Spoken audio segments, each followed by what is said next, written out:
On July 22, 2025, the world lost a titan of rock and roll, Ozzy Osbourne, the legendary frontman of Black Sabbath and a solo artist whose influence reshaped the landscape of heavy metal. At 76, after a years-long battle with Parkinson's disease, Ozzy passed away in Birmingham, England, surrounded by his family and enveloped in love.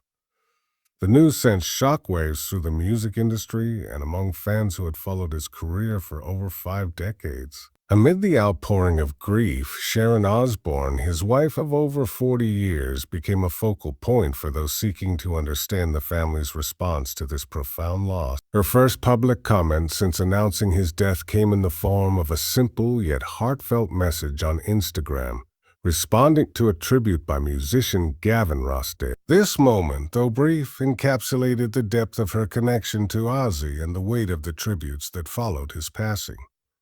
Sharon and Ozzy's relationship was a cornerstone of his life and career, a partnership that weathered storms of addiction, health struggles, and personal challenges. Married in 1982, they built a life together that included their 3 children, Amy, Kelly, and Jack, as well as Ozzy's 3 children from previous relationships, Jessica, Louie, and Elliot. Their story was one of resilience played out on public stages through music, reality television, and candid interviews. The Osbournes, their reality show that aired from 2002 to 2005, gave fans an unfiltered look into their chaotic yet loving family dynamics, cementing their place in pop culture. Sharon, often described as Ozzy's rock, was not just his wife but also his manager, guiding his solo career and Black Sabbath's trajectory since 1979. Her influence was undeniable, from negotiating record deals to organizing monumental events like Ozzfest and Ozzy's final concert. Well, back to the beginning, on July 5, 2025, in Birmingham. The Back to the Beginning concert was a historic farewell, a celebration of Ozzy's legacy that reunited him with Black Sabbath bandmates Tony Iommi, Geezer Butler, and Bill Ward for the first time since 2005. Held at Villa Park Stadium, the event was a fundraiser for Cure Parkinson's. Birmingham Children's Hospital and Acorns Children's Hospice.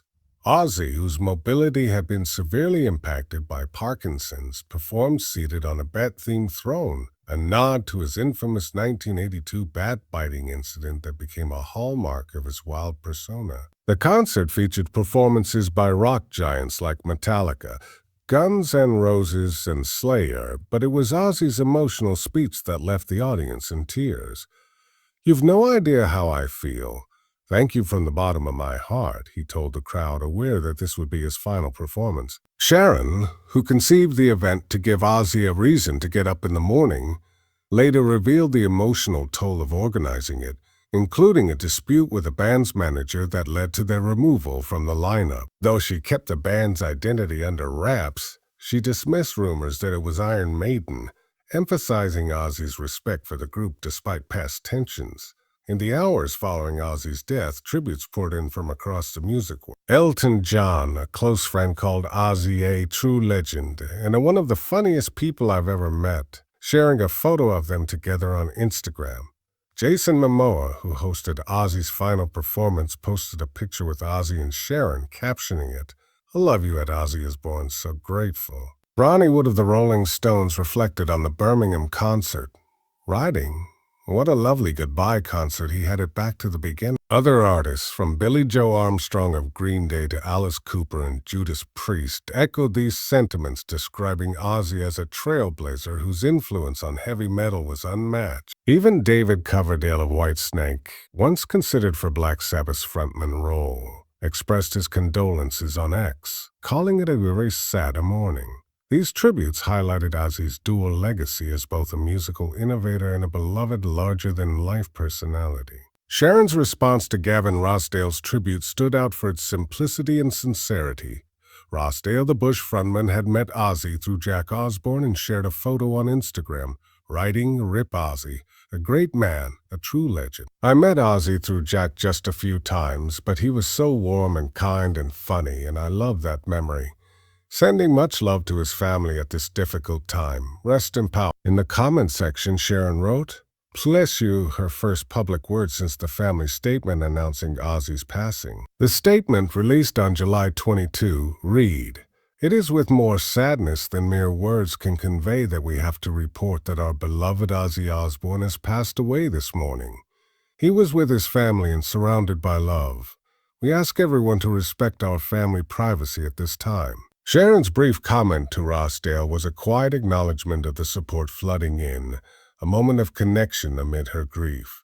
The public's response to Ozzy's death also reignited discussions about a darker aspect of the Osbourne story, their assisted suicide pact. Sharon had first spoken about it in 2007, telling the Mirror that she and Ozzy had agreed to travel to Switzerland for legal euthanasia if either developed a brain-affecting illness like Alzheimer's. "We believe 100% in euthanasia," she said, noting they had discussed it with their children who supported the decision. In 2023 on the Osbournes' podcast, Sharon reaffirmed the pact, saying, "A mental suffering is enough pain without physical." Ozzy's Parkinson's diagnosis in 2019, coupled with a 2019 fall that exacerbated his health issues, had brought these conversations into sharper focus. After the Back to the Beginning concert, TikTok videos speculated that the couple might head to Switzerland, though no evidence supported these claims. Sharon's earlier comments resurfaced online, sparking debate about their end-of-life plans, but she remained silent on the topic after Ozzy's death, focusing instead on mourning her husband. Ozzy's legacy is one of survival, as he himself noted in a Final People interview, "But survival is my legacy." From his early days with Black Sabbath, originally named Earth, to his solo albums like No More Tears and Diary of a Madman, he pushed the boundaries of heavy metal with his raw vocals and theatrical performances. His life was not without controversy. Arrests, substance abuse, and the bat-biting incident marked his career. But his ability to overcome these challenges endeared him to fans. Black Sabbath's 2 Rock and Roll Hall of Fame inductions and Ozzy's 5 Grammy wins underscored his impact, as did his cultural presence through the Osbournes and events like the 1999 unveiling of his action figure. Even in his final years, as Parkinson's limited his mobility, Ozzy remained a performer, giving 120% at his last concert as he shared on his SiriusXM show. Ozzy Speaks. Sharon's role in Ozzy's life extended beyond love and management. She was his fiercest advocate. When a band's manager caused friction over the final concert, she didn't hesitate to remove them, prioritizing Ozzy's vision. Her decision to create the Back to the Beginning event was a testament to her understanding of his need to connect with fans one last time. As tributes continued to flood in, from Paul Stanley of Kiss to Youngblood, who called Ozzy the greatest of all time, Sharon's brief but poignant responses reflected her focus on family and privacy. The music world mourned a legend, but for Sharon, the loss was deeply personal. A partner, a collaborator, and a man she called the one. As she navigates this new chapter, her quiet bless you to Rossdale speaks volumes about her strength and the love that defined her life with Ozzy.